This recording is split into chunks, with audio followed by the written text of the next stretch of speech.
चलो भाई देखो अब मैं क्या करता हूँ। सुधांशु त्रिवेदी जी आपके पास आते हुए देखिए, विपक्ष कह रहा है आखिरी चुनाव है ये, अगर बीजेपी सत्ता में आई तो फिर इस देश में चुनाव नहीं होंगे।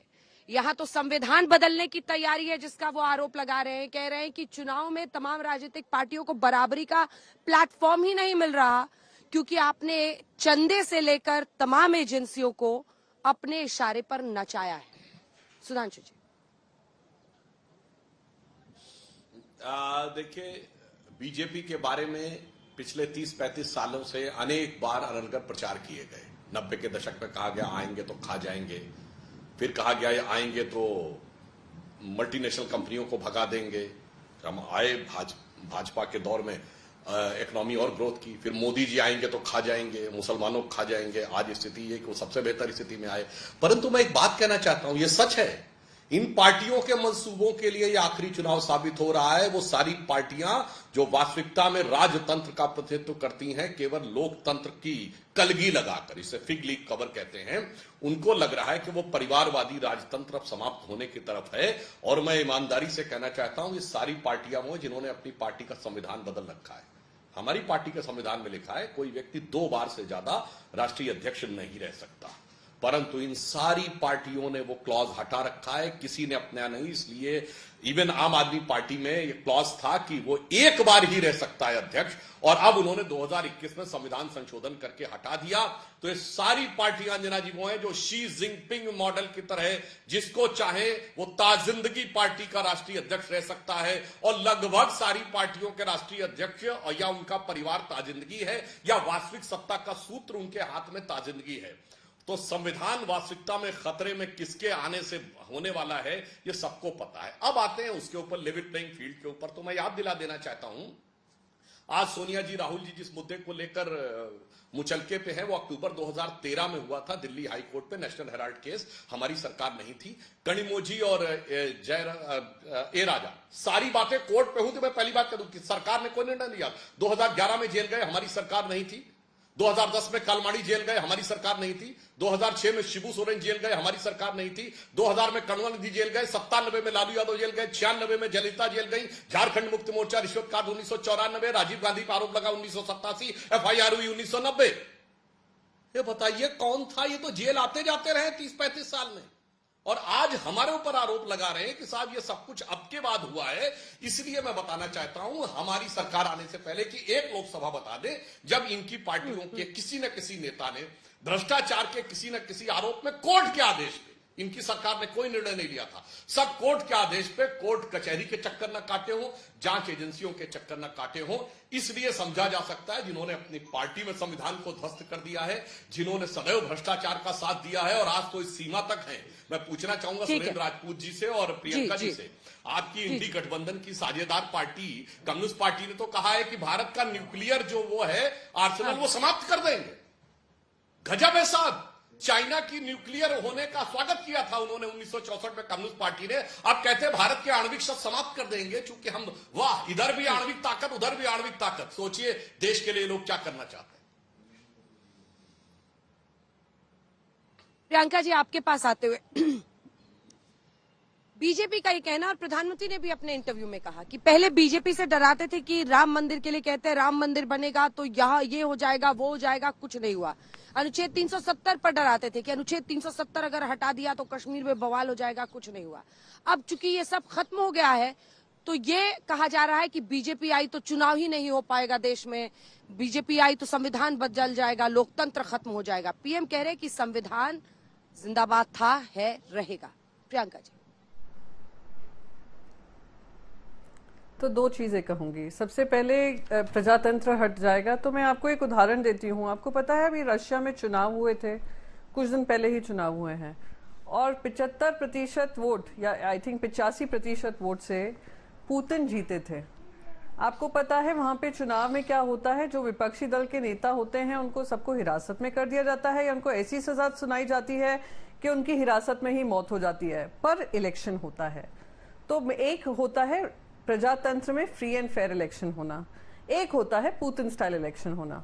और पुतिन स्टाइल इलेक्शन करने की ओर जो बढ़ रही है इंडिया, उसके बारे में मैं बता रही हूँ। और मैं किन कारणवश बता रही हूँ, क्योंकि मेरे पास तथ्य हैं। ये इलेक्ट्रल बॉन्ड्स की स्थिति है। कल प्रधानमंत्री जी ने अपने इंटरव्यू में कहा कि हमें सिर्फ 37% हमें इलेक्ट्रल बॉन्ड्स के फंड्स मिले थे। अब ये देखिए 11,450 करोड़ है, और आपको यहाँ पे देख रहा होगा सैफरन में सारा है, भारतीय जनता पार्टी का लोगो है, उसमें है 6,566, 55% जो इनको चंदा मिला है, इनको मिला है। प्रधानमंत्री नरेंद्र मोदी जी कहते हैं चलिए इलेक्ट्रल बॉन्ड से पता तो चला किसको कितना मिला, कौन सी कंपनी ने क्या दिया। वो उनकी वजह से नहीं पता चला, इलेक्ट्रल बॉन्ड्स की वजह से नहीं पता चला। वो इलेक्ट्रल बॉन्ड्स को पूरी तरीके से नॉन ट्रांसपेरेंट बनाने का जो काम हुआ था और नॉन ट्रांसपेरेंट बॉन्ड्स को इंट्रोड्यूस करने का काम हुआ था, वो इनकी सरकार ने किया था। सुप्रीम कोर्ट को स्टेप इन करना पड़ा, वहां पे भी ये दलील दी गई थी कि हम ये डेटा रिलीज नहीं कर सकते हैं, और आज सुप्रीम कोर्ट की वजह से पता चल रहा है किस तरीके का क्विड प्रो को हुआ था। अब मैं दूसरी लेवल प्लेइंग फील्ड की बात करती हूँ, किस तरीके से ईडी, आईटी, सीबीआई बकायदा इनके चरणों में पड़ी हुई है और उनके हिसाब से काम कर रही है। इनका टूल किट बन गई है इलेक्शन टूल किट। ये अमोल कीर्तिकर जी हैं, मुंबई के उत्तर पश्चिम से वो इलेक्शन लड़ने वाले हैं। 9 बजे सवेरे उनका नाम डिक्लेयर होता है, 10 बजे उनके ऊपर ईडी का नोटिस आ जाता है। अब इलेक्ट्रल बॉन्ड्स में कौन सी कंपनी इन्वेस्ट कर रही है, इलेक्ट्रल बॉन्ड में भारतीय जनता पार्टी को कौन चंदा दे रही है, जहां पे एक्सटॉर्शन डिपार्टमेंट यानी ईडी ने उन पे छापेमारी की है। 26 ऐसी कंपनियां हैं जिन्होंने पैसे किसको दिए, भारतीय जनता पार्टी को दिए। अब एक और बताती हूं, क्योंकि ये बहुत सारे नाम ले रहे थे, इतिहास में नाम गिना रहे थे आप, तो ये इतिहास की जो करतूतें थी वो बदलने आए थे 2014 में, उसका सहारा लेकर अपना स्पष्टीकरण तो देने नहीं आए थे। ये दूसरा आपको उदाहरण दे रही हूं, 2014 से किस तरीके से 4 गुना इजाफा हुआ है ईडी इन्वेस्टिगेशन में, जिसमें 25 ऑपोजिशन लीडर्स जिन पे गंभीर आरोप लगे थे, 70,000 करोड़ के घोटाले से लेकर दाऊद इब्राहिम से लेकर इकबाल मिर्ची, सबका हवाला दिया था। वो सब जैसे ही इनके पास आए उनको गंगा नहा लिए वो, और 23 लोगों के ऊपर सारी इन्वेस्टिगेशन खत्म हो गई। तो लेवल प्लेइंग फील्ड जब डेमोक्रेसी में नहीं होता है, उसका परिणाम आप देख रहे हैं, पुतिन जैसा चुनाव होता है। पुतिन भी कहता मैं जीत कर आया, तो आने वाले चुनाव ऐसे ही होंगे। अब रही संविधान बदलने की बात, मैं आपको एक और चीज बता दूं, संविधान ना बदलकर भी नरेंद्र मोदी जी ने जिस तरीके से महाराष्ट्र में संविधान की धज्जियां उड़ाई थी, जो खुद बकायदा सुप्रीम कोर्ट ने कहा कि ये जो सरकार चल रही है इलीगल एंड अनकॉन्स्टिट्यूशनल है, वो नरेंद्र मोदी जी करते आ रहे हैं। वो संविधान का हवाला देकर उन्होंने संविधान को ही तोड़ने का काम किया है। शेड्यूल 10 को दरकिनार कर उन्होंने ईडी हो, आईटी हो, सीबीआई हो और अब इलेक्शन कमीशन हो, इन्होंने अपनी राजनीति की है। तो इनसे क्या, और सबसे इंपॉर्टेंट बात, ये तो हमने विपक्ष नहीं कह रहा था संविधान बदलेंगे, इनके जो भी चुनिंदा लोग हैं, नॉमिनेटेड एमपीज जिनको टिकट्स मिली हैं, सब जोर जोर से बोल रहे हैं, कर्नाटका के हो, राजस्थान के हो, महाराष्ट्र के हो, उत्तर प्रदेश के हो, सब ये बयान दे रहे हैं कि आप हमें 400 से ज्यादा दीजिए, हम संविधान बदलना चाहते हैं। अरे कोई उनसे पूछिए संविधान क्या बदलना चाहते हैं, तब नरेंद्र मोदी जी आकर दूसरों पे दोष मढ़े, खुद गिरबान में झांके ना क्या काम कर रहे हैं। ठीक है सुधांशु जी, इसके बाद जवाब दीजिएगा। सुरेंद्र राजपूत जी भी बोल रहे, प्रधानमंत्री ने कहा ये जो आरोप लग रहा है संविधान बदल देगी बीजेपी आएगी, तो कह रहे 25-30 साल से जनता को हमारे खिलाफ डराने का एक ही रिकॉर्ड है जो बार बार घूम रहा है, और कांग्रेस पर तो वो बहुत हमलावर थे। उन्होंने कहा कि सनातन विरोधी पार्टियों के साथ आखिर कांग्रेस की ऐसी क्या मजबूरी हो गई है कि वो सनातन के खिलाफ इस तरह का बयान देते हैं लेकिन फिर भी उनसे चिपके रहते हैं। तो समझना है कि मूल भावना जो इस देश का है उसके खिलाफ क्या कांग्रेस पार्टी जा रही है, ये पीएम का हमला है। प्रधानमंत्री जी का हमला कांग्रेस पार्टी के प्रति उनके डर को दिखाता है। पिछले 10 साल से प्रधानमंत्री जी सत्ता में है और कांग्रेस पार्टी एक बार 44 में थी, इस बार 52-54 पर है। उसके बाद भी प्रधानमंत्री जी को रात को सपने में कांग्रेस पार्टी इंडिया गठबंधन आता है और वो लगातार झूठ, छल, कपट, प्रपंच कुछ भी करते रहते हैं कांग्रेस के खिलाफ, कभी उद्धव साहब के खिलाफ, कभी इंडिया गठबंधन के नाम बाला साहब के खिलाफ, कभी शरद पवार साहब के खिलाफ। उसके बाद वो झूठी गारंटियों की बात करेंगे। और अंजना जी, जिस तरीके से कांग्रेस के प्रति वो हमलावर रहते हैं, ऐसा लगता है कि पिछले 10 साल में नरेंद्र मोदी जी प्रतिपक्ष में है और कांग्रेस सत्ता पक्ष में है। आप इस चीज को देखिए कि आप कोई ऐसा आपने प्रधानमंत्री देखा हो आज तक इतिहास में जो प्रधानमंत्री अपने 10 साल के शासनकाल की तो कोई बात नहीं करेगा, या तो इतिहास की 2014 से पहले की बात करेगा या 2047 की बात करेगा। उनकी गारंटियों की तो आप तब मानेंगे ना, गारंटियां हैं उनकी। गारंटी बिल्कुल इस तरीके की छोटी सी बात, एक बड़ा वो है कि एक तरबूज वाला बंबई में तरबूज बेच रहा था, कह रहे चीनी से भी मीठा तरबूज ले लो, चीनी से भी मीठा तरबूज। तो जब तरबूज देखा गया तो फीका था, तो उन्होंने कहा भाई तरबूज तो फीका है, तो कहा चीनी डाली इसमें, तो चीनी डालने के बाद मीठा होगा ना। तो प्रधानमंत्री जी ऐसे बेस्ट सेलर टाइप में हैं, ये फीके तरबूज को भी चीनी डाल करके बेचने वाले लोग हैं। इनकी गारंटी पर हम भरोसा करें तो तब करें जब इन्होंने पुरानी गारंटियां पूरी करी हों। इन्होंने अगर 2 करोड़ रोजगार दिए हों तो आप मान लीजिए इनकी गारंटी है। इन्होंने इन्होंने कहा था नोटबंदी से आतंकवाद खत्म हो जाएगा, अगर इन्होंने ऐसा किया हो तो मान लीजिए। अगर इन्होंने चीन को लाल आंखें दिखाई हो चाय पिलाने की जगह, झूला झुलाने की जगह, वो भी 19-19 बार, तो आप मान लीजिए कि भाई 4000 किलोमीटर हमने उनका कब्जा कर लिया होता, या हमारा जो था 1962 में जो हमसे चला गया था वो इन्होंने वापस ले आए होते, तो हम मान लेते गारंटी। किसान की आय दुगनी हो गई होती तो हम मान लेते मोदी जी की गारंटी। किसान का कर्ज और खर्च चौगुना न हुआ होता तो हम मान लेते मोदी जी की गारंटी। छुट्टा पशु उत्तर प्रदेश में इतनी बड़ी समस्या कि नहीं, ये मेरी गारंटी है, मेरे को वोट दीजिए 22 में कह के गए थे कि साथ छुट्टा पशुओं की हम समस्या खत्म करेंगे। मान लीजिए अगर इन्होंने किया।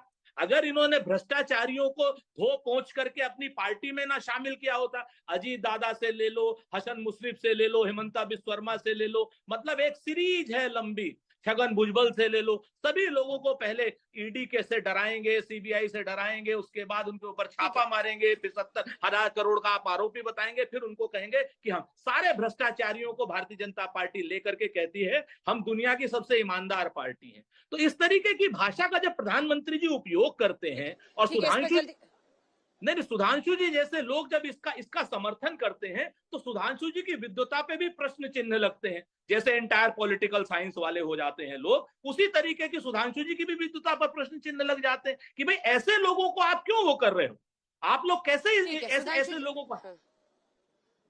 सुधांशु जी अब जवाब देंगे, ठीक है, सुधांशु जी से जवाब लेते। देखिए प्रियंका जी का कहना है, सीधा उन्होंने तुलना कर दी, कह रही कि पुतिन वाला चुनाव अब इस देश में होने वाला है, और ये कह रहे हैं कि तरबूज फीका रहता है, आप लोग कहते हैं चीनी मिला के खा लो। बहुत दोनों प्रवक्ताओं ने बहुत अच्छी बात कही है। प्रियंका जी ने जो कहा है, इनकी पार्टियों में पुतिन वाला ही चुनाव होता है, घूम फिर के अंधा बाटे रेवड़ी पुनी पुनी अपने को दे, फिर वही का वही रहता है। और तरबूज वाली बात सुरेंद्र राजपूत जी ने बहुत अच्छी कही, 60 साल से तरबूज ही तो बेच रहे थे, चीनी मिला के खा लो। 1970 में गरीबी हटाएंगे और 2013 में हम फूड सिक्योरिटी देंगे। 43 साल सत्ता में के बाद, जिसमें 37 साल हमारी सरकार रही, तरबूज हम बता रहे थे। तो इसलिए पूरे देश को पता है कि कौन तरबूज कह रहा था। मैं तथ्यात्मक उत्तर देता हूं। प्रियंका जी ने कहा कि साहब ईडी सीबीआई का बड़ा दुरुपयोग हो रहा है और इस कारण से, तो अगर जमानत नहीं दे रहा है तो न्यायालय नहीं दे रहा है, इसका मतलब कुछ पुख्ता सबूत हैं जो केजरीवाल के समय में कहा है। वही न्यायालय इन्हीं मामले में संजय सिंह को जमानत दे दे तो यह सत्य की जीत है। प्रियंका जी की पार्टी के नेता संजय राउत को जमानत दे दे तो यह सत्य की जीत है। और सुरेंद्र राजपूत जी की पार्टी के नेता कार्ति चिदंबरम को जमानत दे दे तो सत्य की जीत है। और सुरेंद्र राजपूत जी की पार्टी के नेता डीके शिव कुमार का केस ही समाप्त कर दे तो यह सत्य की जीत है। राहुल गांधी की सदस्यता बहाल कर दे तो यह लोकतंत्र की जीत है। और एक निर्णय आपके खिलाफ आ जाए तो यह लोकतंत्र की हत्या है, लोकतंत्र समाप्त हो गया है। राहुल गांधी जी कैसे तेवर में बोले थे जाके इंग्लैंड में, democracy is finished, every institution is finished. उनसे पूछा गया कि आप जुडिशरी के बारे में कह रहे हैं? हाँ मैं कह रहा हूं, जुडिशरी भी कंप्रोमाइज है। और उसी जुडिशरी ने उनकी सदस्यता बहाल की। सोचिए ये चुनाव जीतने के लिए किस सीमा तक, किस ओछे लेवल तक जाकर देश की प्रतिष्ठा को धूमिल करने का प्रयास करते हैं। अब इनको ये बताना चाहता हूं कि जो जो गारंटी पूरी हुई, तो हमारे दौर में आने के बाद जनाब 25 करोड़ लोग एक्सट्रीम पॉवर्टी से बाहर आए। आईएमएफ का डाटा है कि अब एक्सट्रीम पॉवर्टी में केवल 1% लोग रह गए। अब आपको बताएं, 5वीं बड़ी अर्थव्यवस्था बने, 4थे बड़े स्टॉक एक्सचेंज बने, 3रे बड़े ऑटोमोबाइल मैन्युफैक्चर बने, 2रे बड़े मोबाइल हैंडसेट के मैन्युफैक्चर बने।